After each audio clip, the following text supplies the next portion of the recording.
দিন কাটতে চায় না, কিন্তু চোখের পলকেই বছর কেটে যাচ্ছে।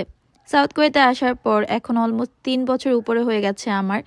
আর একটা জিনিস উপলব্ধি করেছি যে যারা দায়িত্ব অবহেলা করে তাদেরকে বিদেশে পাঠানো উচিত। দেখবেন কত দায়িত্বশীল হয়ে ওঠে। কোরিয়াতে এই টাইমটা আমি বোরিং টাইম স্পেন্ড করছি, কারণ আমি কোরিয়ান ল্যাঙ্গুয়েজ শিখছি। আর আমার কাছে সবথেকে বেশি বিরক্তিকর টাইম হচ্ছে এটা। কোরিয়ান ল্যাঙ্গুয়েজটা কেন জানি আমি একদম আয়ত্তই করতে পারছি না। যতই পড়াশোনা করি না কেন সব ভুলে যাই। আর সত্যি কথা বলতে আমি আসলে এতটা মনোযোগ দিয়ে পড়াশোনা করিও না, সেজন্যই হয়তো এমন ফিল হয়। তা ক্লাসে আমার দম বন্ধ লাগে, কারণ এখানে কোনো বাঙালি নেই, কেউ নেই। একজন দুইজন ইংলিশে কথা বলে, যদিও আমাদের সংসিং নিম টিচার যে উনি না করে সবসময় ইংলিশে কথা বলার জন্য। এই ভিডিওটা পরের দিনের ভিডিও। দেখলাম যে ভালো রোদ উঠেছে, আমি ওগুলো সব আজকে ওয়াশ করব। আমাদের মেয়েদের জীবনটা সত্যিই অনেক পরিবর্তনশীল। এখন আমার মাথায় সবসময় সংসারের চিন্তা থাকে, কিন্তু একটা সময় ছিল যে কাপড় ওয়াশ করব, রোদ দেখে এক্সাইটেড হব, এগুলা কিন্তু ছিল না। অন্য কিছু বিষয় নিয়ে তখন বিজি থাকতাম। বাট যাই হোক, আলহামদুলিল্লাহ আমি অনেক এনজয় করি আমার সংসার জীবনটাও। তারপর আমি রান্না করে নিলাম। আর আমির মূলত হচ্ছে যখন আমার ক্লাস থাকে ওই দিন রান্না করি না, এর আগের দিন রান্না করি।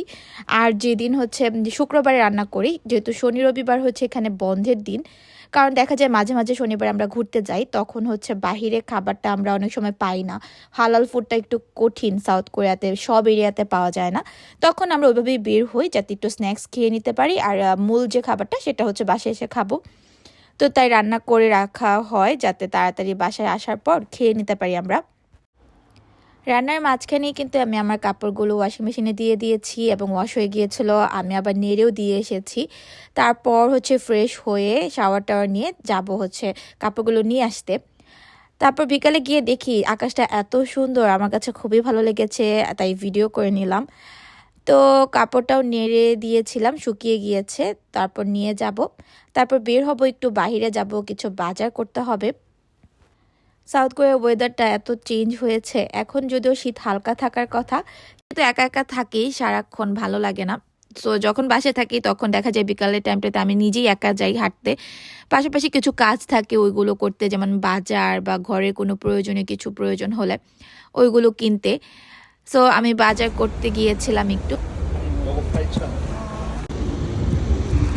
বাংলাদেশে আমি এত কাজ করিনি, সত্যি কথা বলতে অনেক বেশি অলস ছিলাম। কিন্তু কোরিয়াতে আসার পর এখন আমি মানে ক্লাস, পড়াশোনা থেকে শুরু করে কাজ থেকে শুরু করে ঘরের কাজ সবই করতে পারি।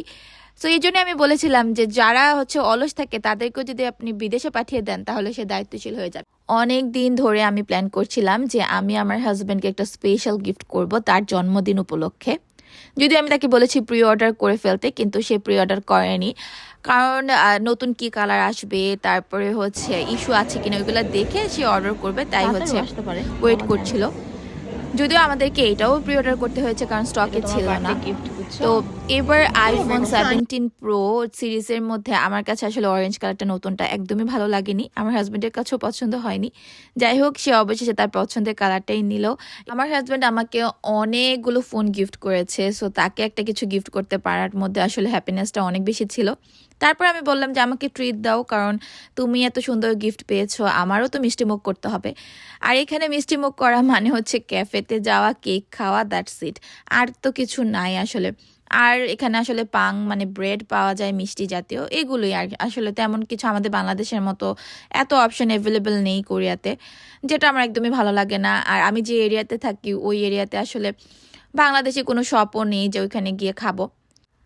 তো এই ছোট ছোট জিনিসগুলোই আমাদের জন্য অনেক স্পেশাল। আর আমার হাজব্যান্ডও খুশি হয়েছে, কারণ গিফট পেতে কার না ভালো লাগে, তাই না? ছেলে মেয়ে যেই হোক না কেন গিফট সবারই অনেক পছন্দ। আর আমি খুশি ছিলাম কারণ আমি আমার রেড ভেলভেট কেকটা খেতে পারবো, যেটা একদম জঘন্য ছিল। আমি আসলে খুব চিন্তা ভাবনা করে ডিসিশন নিই কি খাবো, কিন্তু পরবর্তীতে দেখি যে একদমই মজা হয় না। এটা আমার আসলে ব্যাড লাক। উইকডে গুলো তো যেতেই চায় না, কিন্তু উইকেন্ডের সময়গুলো এত তাড়াতাড়ি যায়, খুবই খারাপ লাগে, কারণ চোখের পলকে 2টা দিন চলে যায়। সো বাসায় গিয়ে আমার মাথায় একটা কন্টেন্ট এসেছে যেটা আমি ইনস্টাগ্রামে অনেক আগে থেকে দেখছিলাম। আর যেহেতু ফোন কিনে নিয়ে এসেছি, এই সুযোগটা তো মিস করা যায় না।